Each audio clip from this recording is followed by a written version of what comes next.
This is Cork City. It's expected that we whoop them 5-0 into it. I remember last pre-season, Tezgel was scoring in pre-season as well. To score 3 goals in 15 games at League 2 says to me that he's not ready. Is Josh Laurent on his way out of the club? This is the guy that shouldn't have worn the captain's armband. Ooh, okay. Hello and welcome back to another episode of Stoke Fan TV with myself, Max. And me, Sam. And Sam. And before we start today's show, just a couple of mentions. First things first, thanks to everybody who's liked the videos and subscribed to the channel. And if you haven't already subscribed to the channel, you're watching this, you haven't subscribed, please do so. And if you're watching it, even if you're just watching it just for the briefest of moments, please click the like button, because all these likes and subscriptions and comments on the video, they all help keep the channel going. Second thing, this video today is sponsored by Sam Sounds and Events. That's a company run by this chap to my right. Sam, do you want to tell us a little bit more about what you do, your business? Yes, I'm a mobile DJ, so if any of you have got any parties coming up or need disco karaoke, get in touch. 10% off if you mention Stoke Fan TV. Let me know. There you go. And the logo is going to appear in the corner next to the Stoke Fan TV badge, and it's going to stay there throughout the entirety of the video. And you can find out more about that in the bio, in the description below. Now, the third thing well, it depends what your take is on this. Stoke Fan TV has been a weekly show so far, but we're actually going to be moving to a fortnightly show, purely down to the fact that these shows take quite a long time to put together, quite a long time to edit. It means that myself and Sam, we have to take time off from work during the week in order to put these shows together. And we've made that decision, haven't we? Yes. That we're going to be moving to fortnightly. So the show isn't going away. It's just going to be a little bit less. But what we might try and do is, if we're going to the games and we're getting more fan interviews and things like that, then we'll maybe try and bung them on as maybe individual interviews in the week to keep you happy with your content and that kind of thing. Yeah, so they're all our mentions. And without further ado, let's start talking Stoke City. All the Euros are finished now, Sam. So you're happy. Yeah. Did you get your Spain shirt off eBay? I can't remember. No. But it is the end of the Euros now. Commiserations to England. I expected it. I nearly predicted it. I just got the team done, didn't I? Spain were a quality team from the start. Being someone that didn't really watch a lot of it, I'd noticed that. So I said it at the start of the tournament. I said Spain would win. Yeah. And I called TalkSport. I did get on after the thing. They didn't put my clip on this time and onto their Facebook or YouTube pages. Anyway, enough of that. Euros is done. So you know what that means. It means that the new season, Stoke City football, is about to return. Excellent. Finally, big cheer from the crowd. Fanfare. But no, it's about time. It feels like it's been a long time. Yeah. Already. It hasn't been that long, but it does feel like it. No. And we've started with our pre-season matches. Now, Sam, I'm going to come to you now, because you watched all of the Cork match. Stoke plays, won 5-0. Yeah. Tonkton. Sam, can you give myself and everybody your breakdown of that match, please? It was a quality performance by Stoke. It was expected, because the quality of Cork isn't exactly anything special. No disrespect to Cork. It seemed as though all the fans had a really good visit. John Walters was serving everyone pints in the pub before the game. Great goals by Bayjuno. Great goal by Berger. Sol Sidibe, quick mention for him, got his goal last night, first goal for the club in professional. Scored direct from the corner, nobody touched it, wind blew it in, so he'll remember that one for a while. It was a good performance, but as I said, it's Cork City. Yeah, that's the thing, isn't it? These pre-season matches, we've played Chester so far, and Tezgel bagged himself a couple of goals, and then last night, so 5-0 against Cork City. But like Sam has just said, this is Cork City. Yes. This isn't... I'm not trying to be a negative Nelly. Yeah. I'm just saying this is Cork City.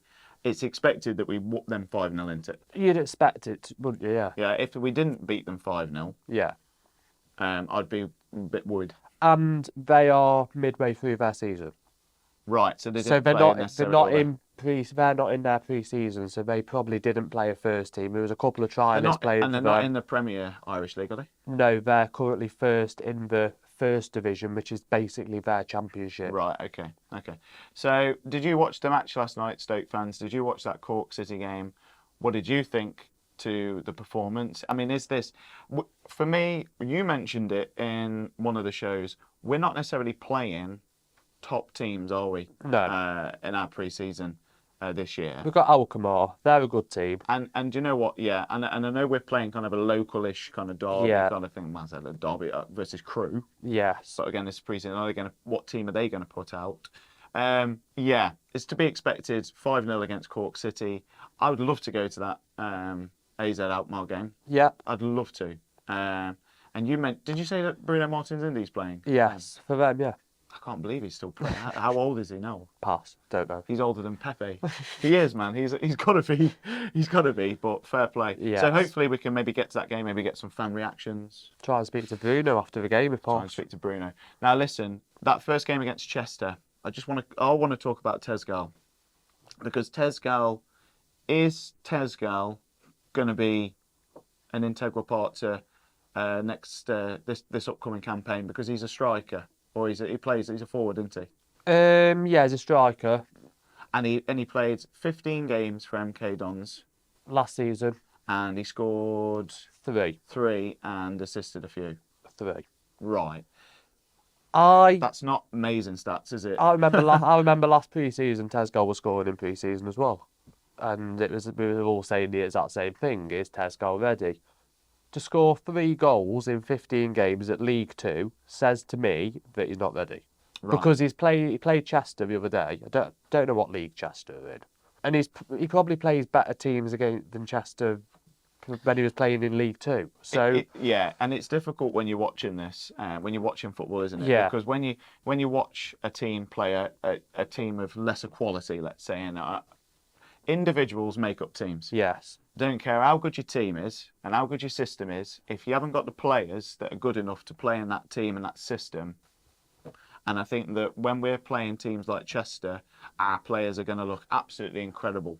You know, regardless of who they are. and we're playing teams like Cork City again. Our players are going to look incredible because they are that much better Yeah, than those players. No disrespect, they are technically much better. For me, Tezgel's worth more than that whole Chester team.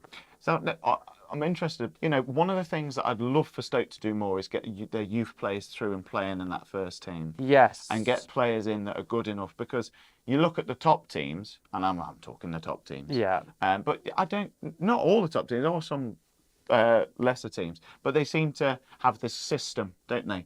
Or this youth system which just filters through to the top team. there was some good And, performances last night by some young players. You wanted to mention another defender. There was Freddie Anderson playing centre half for Stoke last night. I don't think I'm alone when I'm saying that I'd never heard of this chap. No, Because there was a few comments on the Stoke Loud and Proud Yes. Facebook page saying, who is he? and I'm going to be honest, I had to research who it was last night Okay, myself. go on then, who is he? So he's come from Man City youth team, making his debut last night, and I thought he was a pretty good defender, to be honest with you, considering I don't know if he's been playing in the youth team for Stoke since he's come, or if he's been out on loan anywhere, but I think he played well. Hey, listen, if they've been scouted by Manchester City's youth team, they're not going to be awful, are they? No, Tyrese Campbell, also Man City youth team, Delap. come to Stoke. He's- Liam, I won't class him as a... Yeah, but hasn't he just been? He's just been signed, or someone's lining up a bid for him. Is it Leicester? Or Yeah, I've lining up a seen bid for him? that. Listen, anyone who comes from Man Yeah. City Youth Academy You'd is going to be expect. all right, I would imagine. I don't think they'd be a bad player. No. So he's obviously he signed for us, has he? Yes, Right. he signed for us, was playing centre half in the first half last night with Ben Wilmot. Right. Good defender. Another defender that come on in the second half, Jaden Dixon. Mm-hmm. He's a good player. I haven't seen much. he Seen him another mention. youth player then? He's another youth player, Right. and he was playing centre half last night as well in the second half, and Okay. he's a good centre half as well. Okay. Well, that's good, because I didn't see much of Gibson.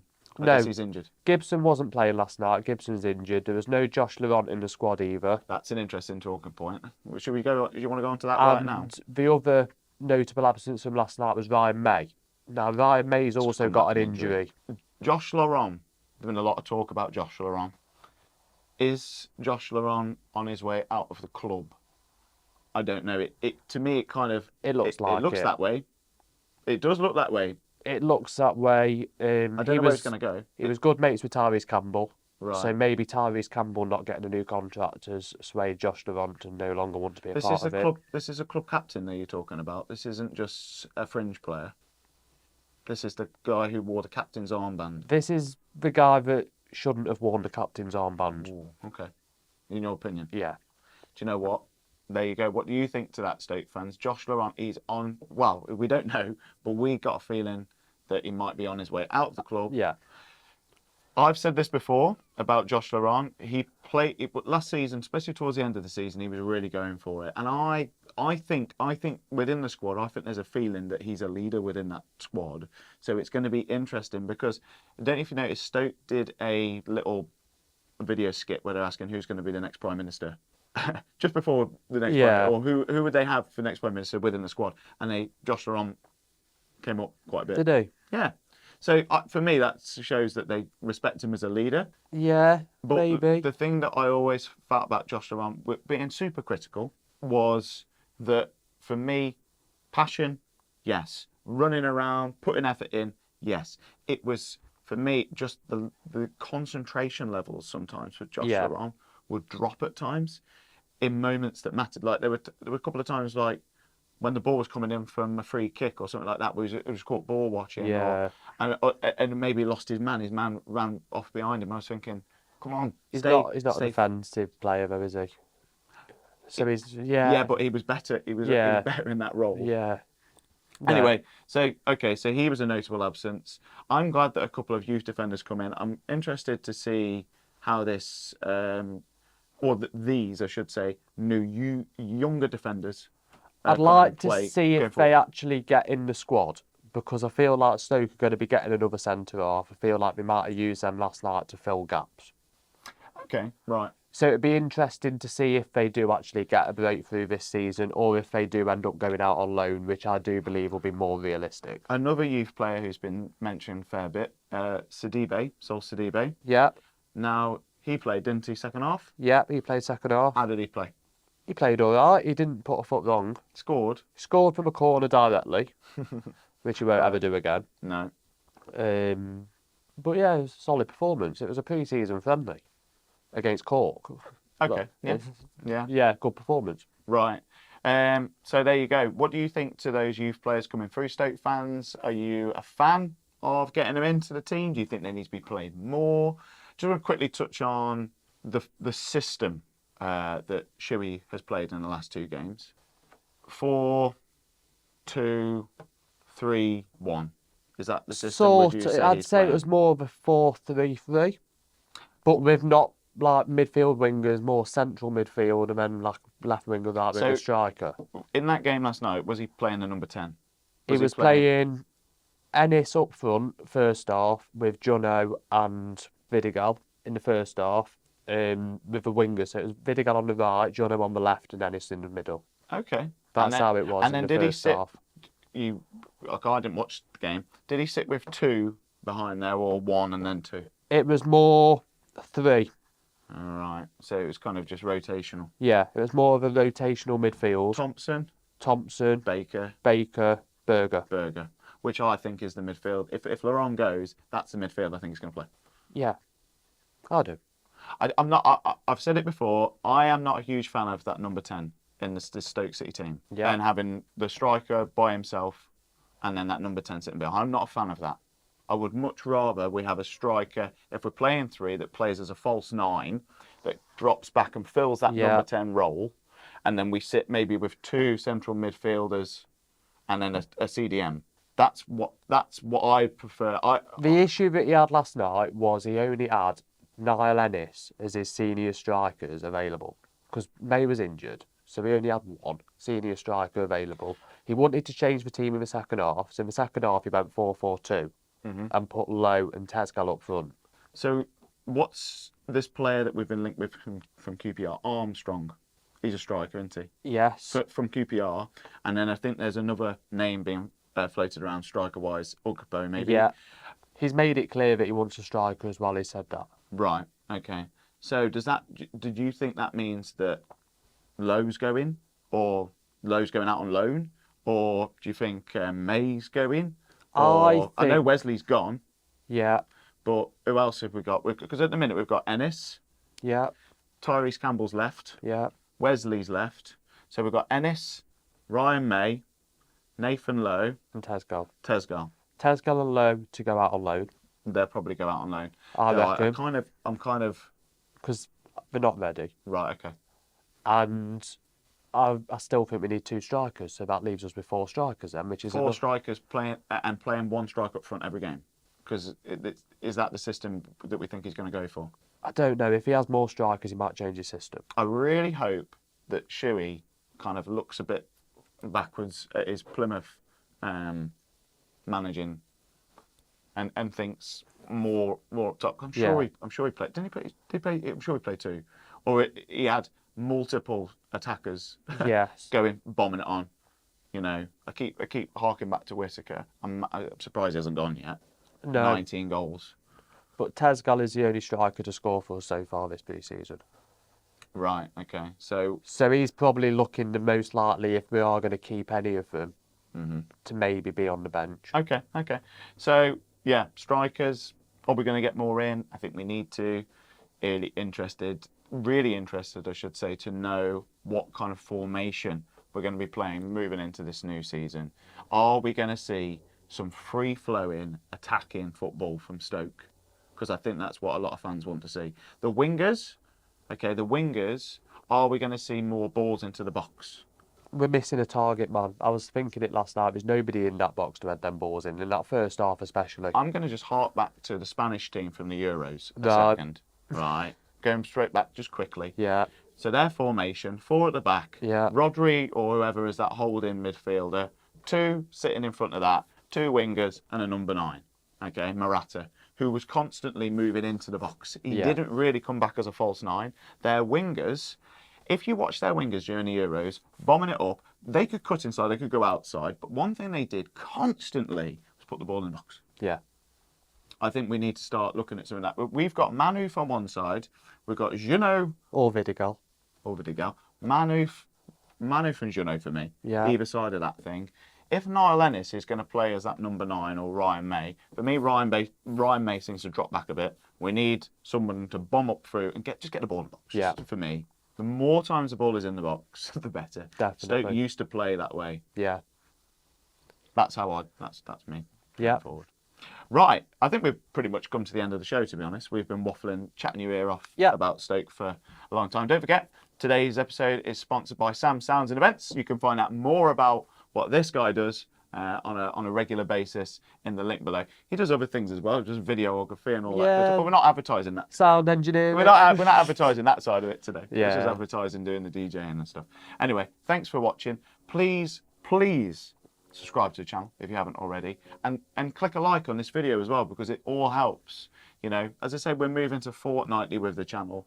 For the time being. Yeah, we might go back to weekly or something if all of a sudden the channel goes whoosh. All right, but it's difficult when we're working. It's tough. But we hope you're enjoying the content. Sam, is there anything you'd like to say just before we end the show today? The fan zone's nearly done. The fan zone's nearly done. Well, that'd be good, there's been some pictures posted up recently, screens up, everything's looking good, so it's looking like that might be ready for the season. Okay, well, once that's done a little bit more, maybe we'll take a trip up and do a little piece in front of the fan zone and that kind of thing. So there we go. That's the end of the show. That's it from me. And him as well. And yeah, there you go. He beat me to it that time. All right, folks. See you next time.